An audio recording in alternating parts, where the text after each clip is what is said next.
We all feel it, don't we? That relentless pace of modern life, the constant pings, the emails, work bleeding into home life. Yeah, It's stirring this, well, this quiet longing for something. Something deeper, maybe. Something different than the usual idea of luxury. exactly. So today, we're diving into a really fascinating shift in how we even define luxury. Precisely. And the sources we've pulled together for you, quite a mix of research, articles, company insights, they really paint a clear picture of this evolution. Okay. We're seeing this significant move towards concepts like slow luxury and quiet luxury. Right. And what's really striking, what jumps out, is how Mallorca's traditional fincas, these old estates, are just perfectly embodying this change, almost like they were waiting for it. So our mission here, for you listening, is to really unpack what these new luxury ideas mean. How are these historic places on this beautiful island changing hospitality? Yeah. And maybe why this pull towards authenticity, connection, just being present. Why is that hitting so hard right now? That's the core question, isn't it? Okay, so let's start there. Let's decode this modern luxury idea. It's clearly moving past, the obvious bling, the labels everywhere. Yeah, the ostentation. This is where it gets really interesting. We're seeing a fundamental shift away from just showing off. Absolutely. And the heart of quiet luxury is really about rejecting that visible branding, the sort of over-the-top decor. Okay. Instead, the focus is on authenticity, an effortless kind of exclusivity and real refined comfort. It's about quality that, it speaks for itself, doesn't need to shout. Right. So high-end hotels embracing this. They're trying to actually move guests emotionally, not just impress them with grand gestures. Interesting distinction. Yeah, it means curating every little detail, offering genuine hospitality that's almost invisible sometimes, and really blending the building with nature, creating these sensory experiences where time almost feels different. Slower. So you appreciate the craft, the materials, exactly, the thought behind it, not just the logo. Yeah. And building on that, there's slow luxury, which is maybe a bit broader, more of a whole philosophy. Okay. It's about celebrating those unhurried moments, finding richer, deeper connections, with ourselves, loved ones, and definitely with the natural world. Right. It means savoring the everyday, experiencing life more deeply, appreciating real craftsmanship, creativity, instead of just endless consumption. Like a mindful approach? Totally. Mindful living, valuing the process, not just the speed. And here's a key thing. While quiet luxury often means higher cost because of the quality involved, life's slow luxuries are not always expensive. They can be simple things, a walk, a sunset, a great conversation, moments that need your presence, not your wallet. So we're moving from flashy surfaces to deep quality and from rushing around to real connection. It really does sound like an antidote, doesn't it? It absolutely does. So what's driving this? Why are these ideas resonating so strongly with you, our listener, right now? It is an antidote, yeah, but maybe it's more than that. It shows a real shift in what we aspire to. Think about this term some sources use, brain rot. Ooh, vivid. Isn't it? It describes that mental exhaustion from just constant, low-quality digital noise, the demands of the attention economy. We all know that feeling. Right. So in this world where every device is practically yelling for our attention, the rare luxury of switching off, that's become truly aspirational. So luxury isn't just about having stuff anymore. No, it's shifting towards healing. It's about getting back our ability to be present for mindfulness, self-reflection. Genuine stillness might be the ultimate status symbol now. Wow. It's about reclaiming your focus, your attention. Luxury as healing. That's powerful. Can you give us a concrete example, like a place designed for that kind of disconnection? Sure. Our sources point to places like Hotel Cabo de Gata. It's in a pristine natural park in Spain. Okay. And it's meticulously designed for complete disconnection. They have a KMT0 restaurant, meaning everything's sourced hyper-locally, like within kilometer zero of the hotel. Super fresh, seasonal food. Nice. They offer spa rituals using natural elements, guided nature walks. The whole experience is curated for serenity, for connecting with the untouched nature around you. Yeah. It's a real escape from the noise. So you leave feeling recalibrated. Exactly. Not just refreshed, but genuinely recalibrated. And this brings us perfectly to Mallorca's fincas. It really does feel like these old estates were almost pre-designed for the slow, quiet luxury we're talking It's about. uncanny, isn't it? They really do embody it. Fincas are these amazing ancient Mallorcan estates. Some roots go back centuries, Wow. often built on older Moorish farmhouses, Mhm. maybe starting around the 16th century after the Christian conquest in 1229. They were the agricultural backbone of the island. So working farms originally. Oh, yeah, big time. Built as self-sufficient communities. Imagine these large, sturdy places growing olives, grapes, citrus, cereals. Architecturally, you see these thick stone walls, sunny central courtyards, they call them clastras, local sandstone, big arched doorways, massive wooden beams, terracotta tiles, Classic Mediterranean feel. totally. And many had their own olive mills, wine cellars, stables, Hmm. even chapels sometimes, like little self-contained worlds. Huh. And that deep history, that's what gives them that authentic, rooted feeling people value so much now.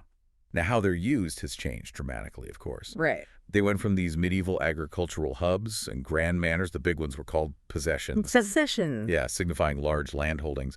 Then they became more like family farms in the 19th, 20th centuries. But later on, maybe late 20th century, things changed. Rural depopulation, shifts in farming. So many fell into disuse. Exactly. And that's when the Renaissance started. People began meticulously restoring them, turning them into luxury homes, second homes, tranquil retreats, amazing boutique hotels. Oh, okay. So the focus shifted completely. From producing goods to offering a lifestyle of privacy, authenticity, that atmosphere steeped in history. What's fascinating here, like you said, is how they just inherently seem to embody slow luxury. It's almost like they were built for it centuries ago. Was it something about their design, their original purpose? That's a great point. It really shows how timeless these values are. Mm. Their very essence clicks with the philosophy Yeah. because they were built for, well, permanence, community, living with the land's rhythms. Yes. They offer space to breathe. I mean, real space, silence, privacy, a feeling of being completely at ease. And often, they only have a few rooms, which guarantees that intimate, exclusive feel. Then there's the food. The gastronomy is rooted in place. Because they still grow things. Many do. Their own wine, olive oil, citrus. So they can offer these seasonal celebrations using ingredients from their own land or the farm next door, Mm-hmm. using traditional recipes. It's not just dinner. It's like tasting the history of the place. A story on a plate. Exactly. And nature as wellness, it's just part of the deal. How so? Well, think about walking through vineyards at dusk, the air smelling of herbs, swimming in a saltwater pool next to ancient stone walls, or just looking up at a sky packed with stars, no city lights. Those are luxuries, right? Things no spa menu, no matter how fancy, can really replicate. It's like natural therapy. And finally, the design as harmony is key. Meaning? When they're renovated well, they blend that island heritage with discreet comforts. Beautiful linen sheets, local artisan pottery, maybe a sleek modern bathroom hidden behind an old wooden door. So it's balance. It's all about balance, honoring the heritage, never letting modern stuff overwhelm it. It sounds like Mallorca's really handling this sensitively, making sure these fincas are restored not to erase the past, but to carry it forward. That seems vital. Absolutely crucial. But restoring ancient buildings for modern luxury while keeping their soul? That must be incredibly tricky. A real labor of love, I imagine. Oh, it's more than love. It's deep dedication, a labor of dedication. Absolutely. It involves meticulous historical research, really understanding the building. Mm-hmm. And then a serious commitment to preserving original features, those stone walls, old beams, often needing traditional craft skills that are getting harder to find. Right, the artisans. Exactly. Yeah. Then you have to discreetly add modern comforts, sustainable systems, efficient heating, maybe solar panels tucked away behind the roof tiles, almost invisible. Clever. And all while navigating these really complex local building rules which exist to protect the heritage. It's less like a normal renovation, more like carefully bringing history back to life. That sounds incredibly challenging. What are the biggest hurdles people face when they take on a project like this? You hit it. Apart from the obvious high costs, preserving history and meeting luxury standards isn't cheap, there's a genuine skilled labor shortage. Oh. Yeah, finding people who truly master traditional stonework, woodwork, lime mortar, Mm-hmm. it's tough. Then there's that constant balancing act, preserving history versus ensuring comfort. Like, where do you put the modern kitchen? Exactly. Or the spa, without messing up the building's centuries-old vibe. And finally, those regulatory hurdles. They're significant.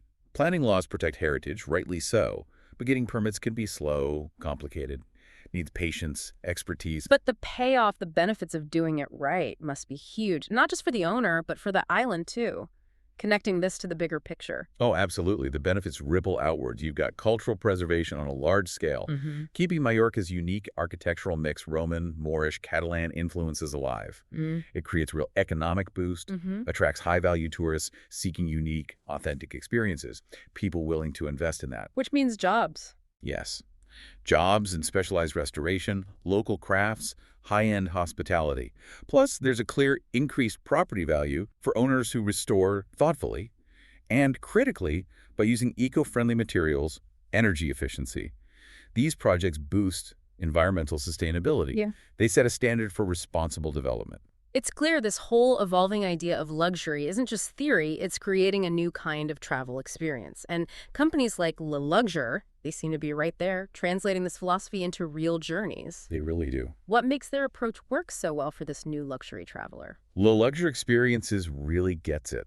They understand that today's luxury isn't one size fits all. It's about bespoke, immersive experiences that actually mean something. Okay. Their goal is to create unforgettable memories, help guests discover the essence of Mallorca through elegance and exclusivity, but in a curated way. So specific examples. It could be a serene getaway in a restored finca, sure, or Yeah. maybe an adventure exploring hidden coves, a hands-on cooking class with traditional recipes, a private wine tasting.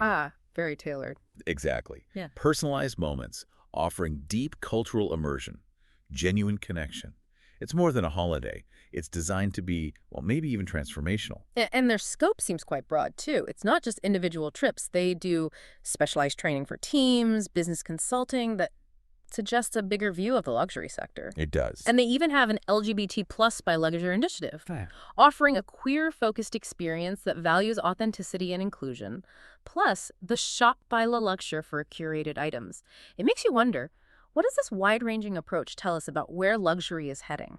It tells us the future of luxury is deeply personal, very intentional, and really values connection.